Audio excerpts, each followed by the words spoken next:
is control your reactions. No one can control. So, kontrola ang imong mga reaksyon. Walay makakontrol.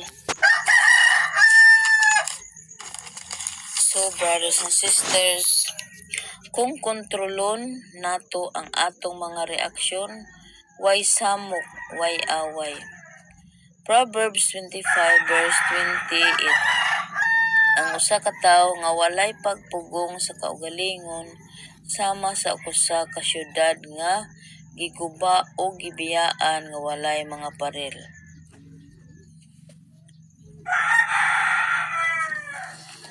Topic is expect nothing, appreciate everything, faith lives in the smallest things. So ayaw pagdahom, pagpasalamat sa tanan, ang kalinaw nagpuyo sa pinakagamay nga mga butang. So mga brothers and sisters, dili kita magdahom nga magpasalamat sa tanan kay ang kalinaw nagsugod sa gagmayng butang.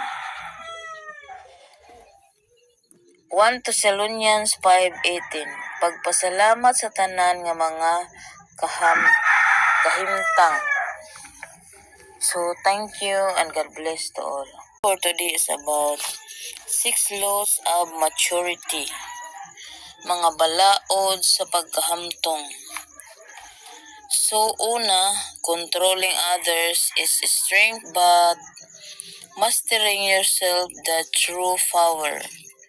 So ang pagpugong sa uban usa ka kusog apan ang pagmaster sa imong kaugalingon mao ang tinuod nga gahom. Meaning, brothers and sisters, ang pagdominar sa uban nagpakita og pwersa apan ang pagpugong sa kaugalingon nagpakita sa tinuod nga kusog. So nga rita sa connect sa Biblia, Proverbs